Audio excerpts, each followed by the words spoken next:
ऐसे शब्दों का समूह जो थोड़ा कंफ्यूजन वाला तो होता है, लेकिन लेकिन लेकिन एक बार समझ लो तो अंग्रेजी बोलना आसान नहीं, बेहद आसान हो जाता है। जी हाँ, मतलब कुछ ऐसे शब्द एग्जिस्ट करते हैं जो अंग्रेजी बोलने में कंफ्यूजन क्रिएट करते हैं। मतलब आपको ऐसा लगेगा कि कंफ्यूजन क्रिएट कर रहे हैं, लेकिन मैं आपको ऐसे समझाऊंगी आज कि इन शब्दों के आगे आपको कभी भी कंफ्यूजन नहीं होगा। और जब कंफ्यूजन नहीं होगा तो अंग्रेजी बोलना कितना आसान हो जाएगा, जरा खुद सोच के देखिए। चलिए शुरू करते हैं आज की class. Welcome to be banker, स्वागत है आपका आज की क्लास में। मैं हूं प्रीति मैम और आप देखना शुरू कर चुके हैं आज की क्लास, जो कि होने वाली है बहुत ही जबरदस्त। शुरू करते हैं। उसके पहले अगर चैनल पर नए हैं, पहली बार इस क्लास को देख रहे हैं, जल्दी से कर दीजिए चैनल को सब्सक्राइब करते वक्त बेल आइकन जरूर दबा लीजिएगा, ताकि जब भी हमारी कोई नई क्लास आए आपको जरूर पता लग जाए। आप सीधे सीधे हमारे साथ टेलीग्राम पर जुड़ सकते हैं।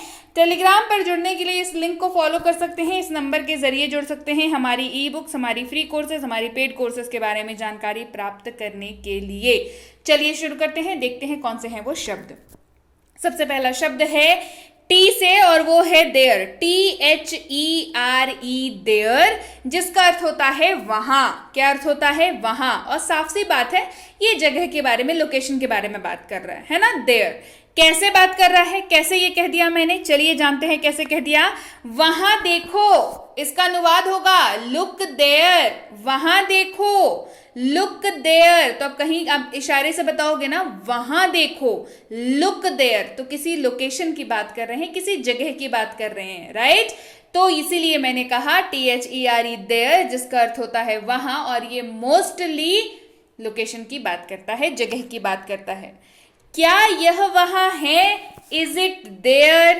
क्या ये वहां है? Is it there? अगेन से किसकी बात हो रही है? लोकेशन की बात हो रही है, जगह की बात हो रही है। वहां कौन था? Who was there? वहां कौन था? Who was there? अगला शब्द है देयर। अब भाई ये कैसा हुआ? देयर भी पहले भी पढ़ा, अभी भी देयर। जी हाँ, बस स्पेलिंग का फर्क है, और वो भी एक आई का। THERE वाला देयर पढ़ा हमने, अभी पढ़ेंगे THEIR वाला देयर पढ़ेंगे। आई जो है यहां पर है, और इसका अर्थ होता है उनका, उनकी, अपना, उनका अपना, इस तरीके से, ठीक है। उनका, उनकी या उनका अपना, इस तरीके से ये इस्तेमाल होता है। और एक चीज और बता दूं, ये बिलोंगिंग को दर्शाता है, मतलब कोई चीज उनकी है, इस बात को दर्शाया जाना है। अगर आपको कभी दर्शाना हो तो आपको THEIR देयर का इस्तेमाल करना होगा। जैसे कि मुझे उनकी तस्वीरें पसंद हैं, मुझे उनकी तस्वीरें पसंद हैं। आई लाइक देयर पिक्चर्स, मुझे उनकी तस्वीरें पसंद हैं। I like their pictures. उन्होंने अपना काम खत्म कर लिया है, या उन्होंने उनका काम खत्म कर लिया है। They have finished their work, उन्होंने उनका काम खत्म कर लिया है, उन्होंने अपना काम खत्म कर लिया है। They have finished their work. उनकी किताबें नई हैं, देयर बुक्स आर न्यू, उनकी किताबें नई हैं, देयर बुक्स आर न्यू। अगला शब्द है दे। THEY पढ़ते हैं इसको, दे। इसका अर्थ होता है वे लोग, वो, उन्होंने, इस तरीके से ये इस्तेमाल होता है दे। THEY, दे। जैसे वो पढ़ रहे हैं, दे आर स्टडिंग, वो पढ़ रहे हैं, दे आर स्टडिंग। उन्होंने मेरी मदद की, उन्होंने मेरी मदद की। दे हेल्प्ड मी, दे हेल्प्ड मी। वे अंग्रेजी सीख रहे हैं, दे आर लर्निंग इंग्लिश, वे अंग्रेजी सीख रहे हैं, दे आर लर्निंग इंग्लिश। अगला शब्द है देम। THEM पढ़ते हैं इनको, देम। अर्थ होता है उन्हें। क्या अर्थ होता है? उन्हें। देम का अर्थ होता है उन्हें। जैसे उन्हें बुलाओ, कॉल देम, उन्हें बुलाओ, कॉल देम। मैंने उन्हें पार्टी में आमंत्रित किया, I invited them to the party, मैंने उन्हें पार्टी में आमंत्रित किया। I invited them to the party, हमने उन्हें सलाह दी। वी एडवाइज्ड देम, हमने उन्हें सलाह दी। We advised them. अगला शब्द है द, THE पढ़ते हैं इसको द या दी, डिपेंड करता है वाक्य कौन सा है, ये डिसाइड करेगा द इस्तेमाल होगा या दी इस्तेमाल होगा। ठीक है, चलिए अब समझिए कि द जो शब्द है इसका सीधे तौर पर शाब्दिक अर्थ कोई नहीं होता, पर इस्तेमाल तो ये बहुत जगहों पे होता है। तो आप ये कैसे डिसाइड करेंगे अनुवाद करते वक्त कि कहाँ इस्तेमाल करना है? बस उसके लिए तो मैं हूं, देख लीजिए। द जो है हम विशेष चीजों के लिए उपयोग करते हैं। अब भाई ये विशेष चीजें क्या है? किसी पर्टिकुलरली चीज के बारे में कोई आप बात कर रहे हैं, पर्टिकुलर किसी चीज के बारे में विशेष तौर पे उस पर फोकस कर रहे हैं, तो द शब्द का इस्तेमाल करेंगे। कैसे? चलिए उदाहरण देखते हैं, बेहतरीन तरीके से समझ आया। गाड़ी गायब है, द कार इज मिसिंग। गाड़ी गायब है, द कार इज मिसिंग। अब समझिए, गाड़ी गायब है जब आप कह रहे हैं तो किसी एक पर्टिकुलर गाड़ी की बात कर रहे हैं। ऐसा थोड़ी है कि दुनिया की हर गाड़ी रातों रात गायब हो गई, कोई जादू हो गया, ऐसा तो नहीं है। आप किसी एक पर्टिकुलर, किसी एक निश्चित तौर पे किसी एक गाड़ी की बात कर रहे हैं, तो यहां पर उस गाड़ी के लिए इस्तेमाल होगा the car is missing. The car is missing. किताब ढूंढो, किताब ढूंढो, अनुवाद होगा फाइंड द बुक। यहां पे देखिए दी का इस्तेमाल हुआ, फाइंड द बुक। अब जिसको आप बोल रहे हैं किसी पर्टिकुलर किताब को ढूंढने के लिए बोल रहे हैं ना, नहीं तो सामने वाले को पता कैसे चलेगा कि मतलब सारी किताबें, कौन किताबें, क्या किताबें, वाक्य अजीब सा हो जाएगा, है ना। तो हमने क्या किया, फाइंड द बुक, किसी एक पर्टिकुलर किताब की हमने बात करी। डिब्बा खोलो, open the box, open the box. डिब्बा खोलो, ओपन द बॉक्स। अगला है देन, THAN पढ़ते हैं इसको देन, और इसका उपयोग समझिए शाब्दिक अर्थ के तौर पर नहीं, बट इसका उपयोग जो है तुलना के लिए किया जाता है। तुलना भाई दो चीजों में होती है ना, तो दो चीजों की तुलना के तुलनात्मक तरीके से जब आपको किसी चीज की बात करनी हो तो आप देन शब्द का इस्तेमाल करेंगे। किसका इस्तेमाल करेंगे? Than, THAN, than. जैसे वह मुझसे छोटी है, she is younger than me. वो मुझसे छोटी है, she is younger than me. वह मुझसे छोटा है, he is younger than me. तो आप क्या कर रहे हैं? आप अपना और अपने सिबलिंग यानी कि आपके भाई हैं या बहन हैं उनसे तुलना कर रहे हैं। तो यहां हमने देन शब्द का इस्तेमाल किया। रिया सविता से छोटी है, क्या बोलेंगे? रिया इज शॉर्टर देन सविता। यहां पर बात हाइट की हो रही है, शॉर्ट है ना। वह आपसे कम पढ़ाई करता है, he studies less than you. वह आपसे कम पढ़ाई करता है, he studies less than you. अगला है देन, THEN, देन, जिसका अर्थ होता है तब, तो या तभी। तभी मैं जा सकता हूं, then only I can go. तभी मैं जा सकता हूं, then only I can go. तो तुम क्या करोगे? What will you do then? तो तुम क्या करोगे? What will you do then? मैं तब घर पर था, I was at home then. मैं तब घर पर था, I was at home then. अगला शब्द है टू, जिसका अर्थ होता है से। क्या अर्थ होता है? से। उससे बात करो, टॉक टू हर।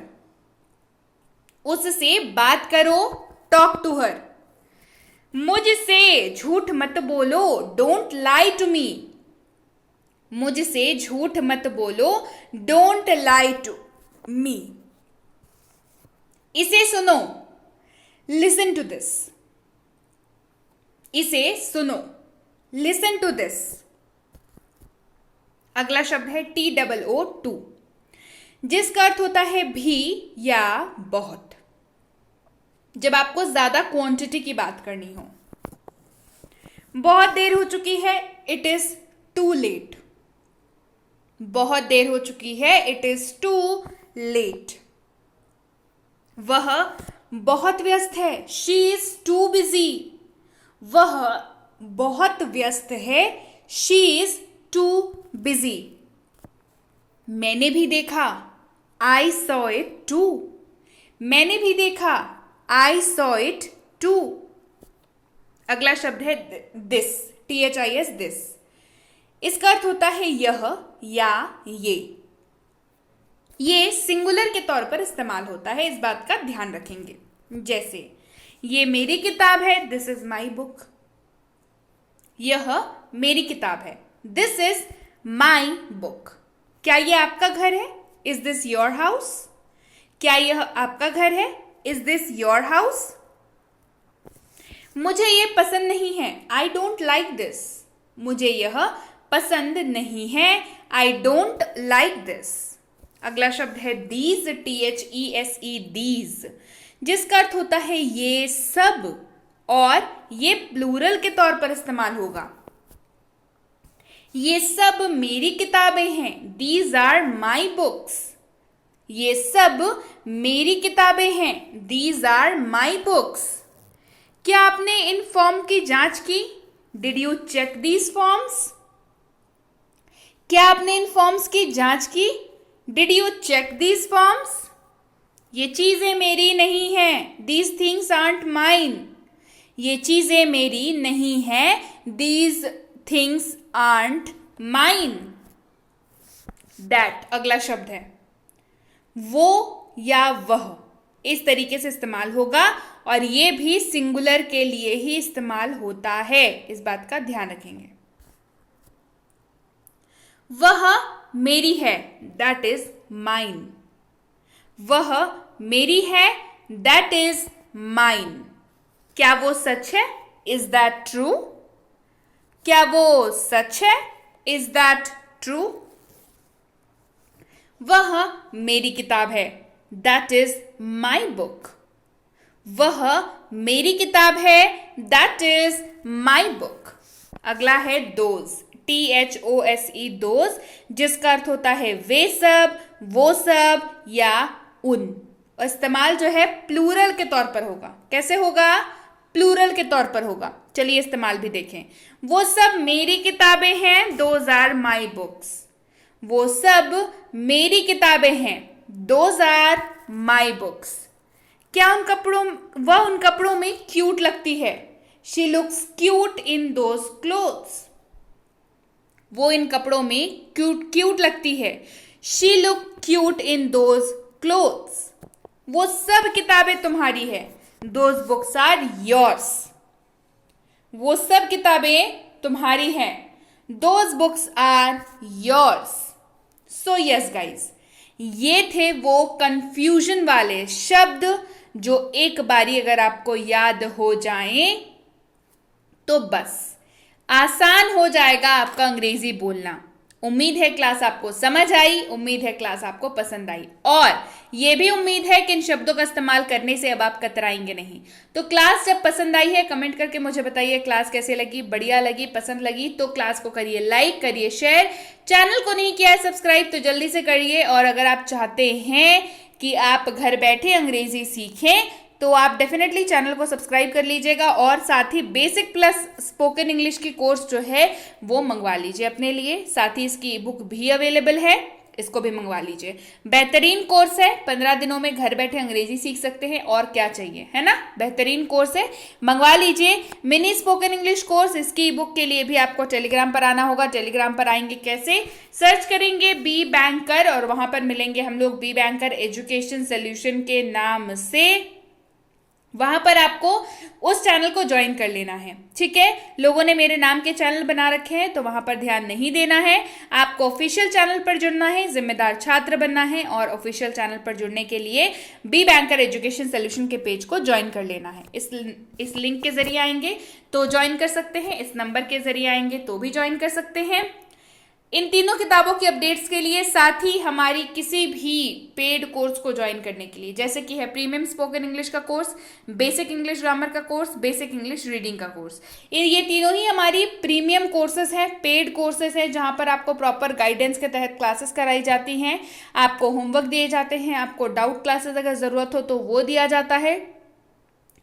तो आपको इन तीनों में से कोई भी कोर्स अगर ज्वाइन करना हो तो आपको टेलीग्राम पर पहले पूछना होगा कि ये कोर्स अवेलेबल है कि नहीं है, मतलब स्लॉट इसके अवेलेबल है कि नहीं। क्या होता है ना कि भरे हुए रहते हैं बैचेस इसकी अगली कब शुरू हो रही है, आप ये भी पूछ सकते हैं। तो जैसे ही आपको कंफर्टेबल हो, जो दिन आपको कंफर्टेबल लगे, आप इजीली जो है मैसेज करके ज्वाइन कर सकते हैं, बात करके ज्वाइन कर सकते हैं, और उसके साथ ही आप कोर्स अपनी चालू कर सकते हैं जब भी अगली बैच शुरू हो। इन केस आपको पेड कोर्स नहीं करनी, भाई मुझे तो फ्री कोर्स करनी है, कोई समस्या नहीं है। फ्री कोर्स के लिए आप लिख के भेजिए कि मैम मुझे फ्री कोर्स चाहिए, तो आपको फ्री कोर्स भेज दिया जाएगा। उसकी ई बुक अवेलेबल रहेगी, वो भी आपको लिंक भेज दी जाएगी ई बुक वाली। तो एनीवेज आप चाहे पेड कोर्स करें चाहे फ्री कोर्स करें, आप इजीली कोर्सेज ज्वाइन कर सकते हैं। जब भी आप मैसेज करें तो इस बात का ध्यान रखेंगे कि जानकारी मिलने में 12 से 48 घंटों का वक्त लग जाता है, तो कृपया प्रतीक्षा करें। और अगर मैसेज कर दिया है, निश्चिंत हो जाएं, आपको रिप्लाई जरूर मिलेगा। क्लियर हो गई बात? So yes guys, that's it for today. Thank you so much for watching. Be with Be Banker, empowering lives through knowledge. Thank you so much for watching. Stay tuned to Be Banker.